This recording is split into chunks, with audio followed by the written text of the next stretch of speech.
जननी जन्म सौख्यानां वर्धनी कुल संपदां पदवी पूर्व पुण्यानां लिख्यते जन्म पत्रिका आदित्याय च सोमाय मंगलाय बुधाय च गुरु शुक्र शनिभ्यश्च राघवे केतवे नमः வேயிறு தோழி பங்கன் விடமுண்ட கண்டன் மிக நல்ல வீணை தடவி மாசறை திங்கள் கங்கை முடிமேல் அணிந்த என் உளமே புகுந்த அதனால் ஞாயிறு திங்கள் செவ்வாய் புதன் வியாழன் வெள்ளி சனி பாம்பு இரண்டு முடனே ஆசர நல்ல நல்ல அவை நல்ல நல்ல அடியார் அவருக்கு மிகவே. உலகெங்கும் வாழக்கூடிய நெக்ஸ்ட் ஜென் நேயர்கள் அனைவருக்கும் வணக்கம். நான் உங்கள் டாக்டர் வி ராஜ்குமார் சிவாச்சாரியார் பேசுகிறேன். மக்கள் ஜோதிடர், மருத்துவ ஜோதிடர். உங்களுக்கு இந்த வார ராசி பலன்கள் எப்படி இருக்கு அப்படிங்கறத நம்ம பார்க்க போறோம். இந்த வார ராசி பலன் அடிப்படையிலே கிரக நிலைகளை வைத்து நம்ம எப்படி இருக்கு அப்படிங்கறத நம்ம சொல்ல போறோம். என்னென்ன மாதிரியான சூழ்நிலைகள் இருக்கு, என்னென்ன மாதிரியான விஷயங்கள் நம்ம பண்ணணும், எப்படி பண்ணணும், என்னென்ன விஷயங்கள் நம்ம செய்யணும் செய்யக்கூடாது, என்னென்ன பண்ணணும் பண்ணக்கூடாது அப்படிங்கறத நம்ம தெரிஞ்சுக்க போறோம். அப்படி நம்ம தெரிஞ்சு கொள்ளக்கூடிய விஷயத்துலதான் நம்ம எல்லாருக்குமே நமக்கு நிறைய நல்ல விஷயங்கள்லாம் நமக்கு தெரியும். அப்படி இருக்கக்கூடிய காலகட்டத்தில் நம்ம என்னென்ன பண்ணணும் எப்படி பண்ணணுங்கிறத நம்ம தெரிஞ்சுக்கலாம். வாங்க வீடியோக்குள்ள போலாம். கடைசி வரைக்கும் வீடியோ ஸ்கிப் பண்ணாம பாருங்க. அப்பதான் நம்ம என்ன சொல்ல வரோம் என்ன அப்படிங்கிறது உங்களுக்கு தெரிய வரும். சுபம். வாழ்க வளமுடன். கன்னிராசி நேயர்களை விழித்துக் கொள்ளுங்கள். உங்களுக்கான சில நல்ல விஷயங்கள் ஆரம்பமாக போகிறது. அது பெரிய திருப்பு முனையாக மாறும். சரியா? ஞாபகம் வச்சுக்கோங்க. விழித்துக் கொள்ளுங்கள். இந்த வாரம் அவசரத்தை விட ஆய்வு முக்கியம். உங்கள் புத்தி கூர்மை, உங்கள் முன்னேற்றம் அனைவரையும் திருப்திப்படுத்த முயற்சித்தால் உங்களுடைய நிம்மதி இழக்க நேரிடும். எல்லாரையும் கன்னிராசிக்காரர்கள் சாட்டிஸ்ஃபைட் பண்ண முடியாது. எல்லாரையும் எல்லாம் வாழ்க்கையில திருப்திப்படுத்தவும் முடியாது. அதாவது அவன் எப்படி இருக்கானோ அப்படி அப்படிதான் இருப்பான். யாரை திருப்திப்படுத்தணும்னு நினைக்கிறீங்களோ ரொம்ப திருப்திப்படுத்தாதீங்க. நீங்க செய்யறத செய்யுங்க. பட்டாலும் படாட்டாலும் அவங்ககிட்ட இருக்கட்டும், பார்த்துக்கலாம். உங்கள் திறமையை சோதிக்கும் சூழ்நிலை உருவாகும். பதவி உயர்வு, சம்பள உயர்வு அல்லது புதிய பொறுப்பு பேச்சுவார்த்தை வரலாம். அலுவலகத்தில் யாரிடமும் உங்கள் எதிர்கால திட்டங்களை பகிர வேண்டாம்.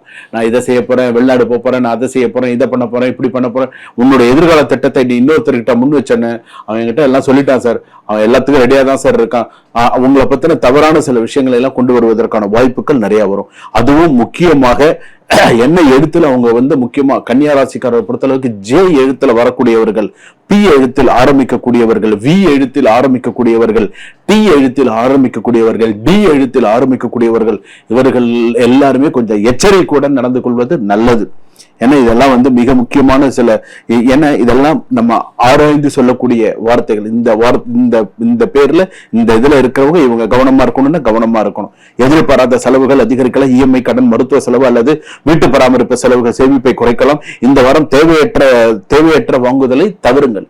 எது வாங்கணும் எது வாங்கக்கூடாது, என்ன செய்யணும் செய்யக்கூடாதுங்கிறது கொஞ்சம் கவனமா இருப்பாங்க.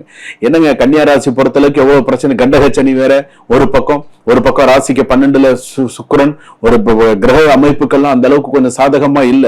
ரொம்ப கன்னியா ராசி பொறுத்தளவுக்கு விழிப்புணர்வோட இருங்க, கரெக்டா இருங்க. அதாவது சித்தம்போக்கு சிவம்போக்குன்னு இருக்காதீங்க. உங்களுக்கு தான் நாளைக்கு பிரச்சனை. உங்க உங்க உங்க உங்க இல்லைன்னு வச்சுக்கோங்க. நீங்க நிறைய விஷயங்கள் கவனிக்கப்பட வேண்டும். நீங்க எல்லா விஷயத்துல நீங்க அலட்சியமா இருக்கீங்க. அதெல்லாம் அலட்சியமா இருக்கிறது, பணத்தை விடுறது, தேவையில்லாத விஷயத்துல மூக்க நுழைக்கிறது, இந்த மாதிரி எல்லாம் சில விஷயத்துல எல்லாம் நீங்க இருந்தீங்கன்னா முடியாது. நம்ம யாரு, நம்ம எப்படி வந்திருக்கோம், நம்ம என்ன செய்யணும், நம்ம எப்படி வந்திருக்கோம், எந்த வழியில நம்ம வந்திருக்கோம், நம்ம இதுக்கப்புறம் என்ன செய்ய போறோம், இந்த இடத்துல யோசிச்சு சில விஷயங்கள் நீங்க பண்ணுங்க. இல்லைன்னா உங்களுக்கு கஷ்டம். பெண்கள் சம்பந்தப்பட்டவர்கள், பெண்கள் ரொம்ப கவனமா இருங்க.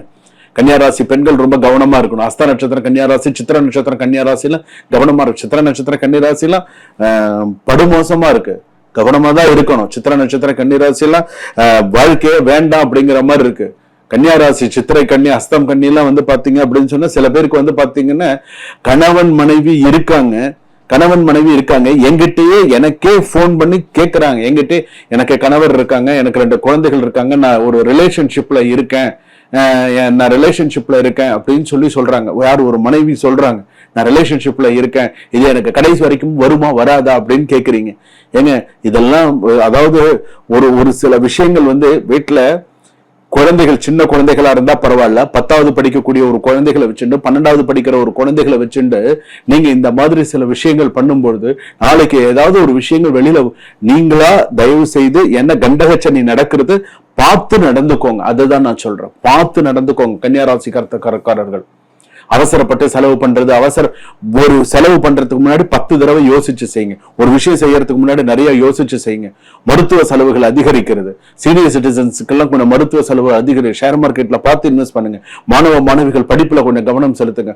சொத்து தொடர்பான விஷயங்கள் பிரச்சனைகள்லாம் வருதா கொஞ்சம் பார்த்து இன்வெஸ்ட் பண்ணுங்க. பார்த்து சில விஷயங்கள் பண்ணுங்க. வீடு கட்ட விஷயங்கள், வீடு கட்டி பாதியில நிக்கிறதா அதை முழுமையா பூர்த்தி பண்ணிட்டு அடுத்த விஷயத்துக்கு போறதுக்கான விஷயத்த பாருங்க. இந்த மாதிரி சில விஷயங்கள் நீங்க கரெக்டா பண்ணிட்டு வந்தீங்கன்னா தான் நல்லது. நீங்க வாட்டுக்கும் வேற ஏதாவது ஒரு விஷயத்துல போய் மாட்டிக்கிட்டு வேற ஏதாவது ஒரு விஷயத்துல நீங்க போய் இது பண்ணிட்டீங்க அப்படின்னு சொன்னா ரொம்ப கஷ்டம். ஏற்கனவே கண்டகச்சனி நடக்கிறது, கவனமா இருங்க கன்னியா ராசி. ஏன்னா நாள் ஒரு வண்ணம் பொழுது சீக்கிரமா நாள் ஓடிக்கிட்டே இருக்கு. நீங்க இன்னும் அதே இடத்துலதான் இருக்கீங்க. இன்னும் அடுத்த லெவல் வரணும். உங்களுடைய எஃபர்ட் பத்தல, இன்னும் எஃபர்ட் எடுங்க, இன்னும் நிறைய பண்ணுங்க. திருமணம், மறுமணம், நிறைய நல்ல விஷயங்கள்லாம் இருக்கும். ஏதோ சந்தேகம் இருந்தா எனக்கு போன் பண்ணி கேளுங்க, நான் சொல்றேன். கவனமா இருங்க. உங்களுடைய கணவருக்கு நீங்க துரோகம் செய்யாதீர்கள். உங்களை நம்பி இருக்கான் உங்க கணவர், உங்களை நம்பி இருக்கான். அந்த கணவருக்கு நீங்க துரோகம் செய்யாதீர்கள். அவ்வளவுதான். அந்த மனுஷன் ஏதோ காலைல வேலைக்கு போயிட்டு வேலைக்கு விட்டு வரான், ஏதோ நம்ம பொண்டாட்டி பிள்ளைங்களாம் பெரியவங்களா ஆயிட்டாங்க, காலைல போயிட்டு சாயங்காலம் வேலைக்கு வரான். அவனுக்கு துரோகம் பண்றதுக்கு உங்களுக்கு எப்படி மனசு வருதுன்னு தெரியல. எதுவா இருந்தாலும் பேசிக்கோங்க, மனசு விட்டு பேசுங்க. குடும்பத்துல கொஞ்சம் மனசு விட்டு சில விஷயங்கள் பேசுங்க. அப்பதான் சில விஷயங்களுக்கு முடிவு பிறக்கும். இதனாலதான் சமூகத்துல நிறைய பிரச்சனைகள், இந்த பிரச்சனைகள்லாம் நிறைய வருது. நம்ம நிறைய அந்த சோசியல் மீடியால பாக்குறோம் என்னென்ன பிரச்சனைகள்லாம் வருதுன்னு. அதனால எதுவுமே பேசி முடிவெடுங்க. சுபம். இதுவரையில் நாம் பார்த்தது பொதுவான ராசி பலன்கள், வார ராசி பலன் அடிப்படையில பொதுவான ராசி பலன்கள். இது சில பேருக்கு 100% அப்படியே பலிக்கும். நிறைய பேர் வெளிநாட்டிலையும் சரி உள்நாட்டிலையும் சரி போன் பண்ணி அவங்க என்ன பாக்குறாங்களோ அப்படியே ஒரு ஸ்கிரீன்ஷாட் எடுத்து, சுவாமி இதை நீங்க சொன்னது நான் பார்த்தேன், எனக்கு நீங்க சொன்ன வாரம் நீங்க சொல்ற விஷயத்த நான் கேட்டு அதுபடி எனக்கு சில விஷயங்கள்லாம் கரெக்டா நடக்கிறது அப்படின்னு சொன்னாங்க. நல்லது, வாழ்க வளமுடன், இன்பமே சூழ்க, எல்லோரும் வாழ்க. அப்படிதான் அந்த கோட்பாடு தான், எல்லாருமே நன்னா இருக்கணும் அப்படிங்கிறது தான். அது வகையில நீங்க இது மட்டும் இல்ல, ஜாதகம் பார்க்கிறது, எண் கணிதம் பார்க்கிறது, ஒரு ராசி கற்கள் தெரிஞ்சுக்கிறது, ஒரு வாஸ்து தெரிஞ்சுக்கிறது, ஒரு பிரச்சனம் பார்க்கிறது, அதே போல ஒரு திருமண பொருத்தம் பார்த்துக்கிறது. ஸோ உங்களுக்கு வீடு கிரக பிரவேசம், ஸோ ஏதாவது ஒன்று செய்யணும், ஏதாவது முக்கியமா சந்தேகங்கள் கேட்கணும், கோர்ட்டு கேஸ், எனக்கு ரொம்ப வாழ்க்கையே எனக்கு தடங்களா இருக்கு, எனக்கு பிரச்சனைகளா இருக்கு, என் பிரச்சனையை நான் யாருக்கிட்ட சொல்றதுன்னு தெரியாம நான் முழிச்சுட்டு இருக்கேன், எனக்கு அந்த மாதிரி ஒரு விஷயம் இருக்கு அப்படின்னு சொல்லும்போது அந்த நேரத்துல உங்களுக்கு ஞாபகம் வர வேண்டியது யார் தெரியுமா?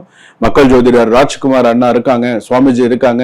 அண்ணா கிட்ட நம்ம கேட்டா நம்ம பிரச்சனைகள் நமக்கு கண்டிப்பா நம்ம தீர்றதுக்கான ஒரு சொல்யூஷனும் அது எப்படி பண்ணணுங்கிறதையும் அண்ணா சொல்லுவாங்க. அதுல இருந்து நம்ம வாழ்க்கை கண்டிப்பா மாறும் அப்படிங்கிற ஒரு எண்ணம் உங்க மனசுல வந்துருச்சு அப்படின்னு சொன்னா கண்டிப்பா அது உண்மையே 100% அந்த இறைவன் நடத்தி கொடுப்பான். நான் காட்டுறது வழி, இறைவன் முடித்து கொடுக்கிறது இறைவனுடைய வேலை. நான் காட்டுறது வழிதான், ஆனா யார் முடிச்சு கொடுக்கிறா? இறைவன் முடிச்சு கொடுக்கிறான். அந்த இறைவன் அந்த வழி காட்டுறதுதான் நானு. அதனால நீங்க எதை பத்தியும் கவலைப்படாதீங்க, நான் இருக்கேன். உங்களுக்கு எவ்வளவு பிரச்சனைகள் இருந்தாலும் என்கிட்ட சொல்லுங்க. ஆண்களாக இருந்தாலும் சரி, பெண்களாக இருந்தாலும் சரி, அண்ணா எனக்கு இந்த மாதிரி ஒரு பிரச்சனை இருக்கு, அண்ணா நான் என்னென்ன பண்ணணும், சுவாமிஜி எனக்கு இந்த பிரச்சனை இருக்கு, குருஜி எனக்கு இந்த பிரச்சனை இருக்கு, நான் இந்த பிரச்சனைக்கு எனக்கு ஒரு விடுவு சொல்லுங்க, இந்த என் பிரச்சனையில இருந்து ஒரு அப்பாயின்மெண்ட் எடுத்து ஒரு டைம் பிக்ஸ் பண்ணி ஒரு ஜாதகம் பாருங்க. பார்த்து உங்களுடைய விஷயத்த நீங்க பூரணமா தெரிஞ்சுக்கோங்க. நான் இருக்கேன், நீங்க கவலைப்படாதீங்க. இந்த மாதிரி சொல்றதுக்கே உங்களுக்கு ஒருத்தர் வேணும். நான் சொல்றேன், நான் இருக்கேன், உங்களுக்கு கவலைப்படாதீங்க. சுபம்.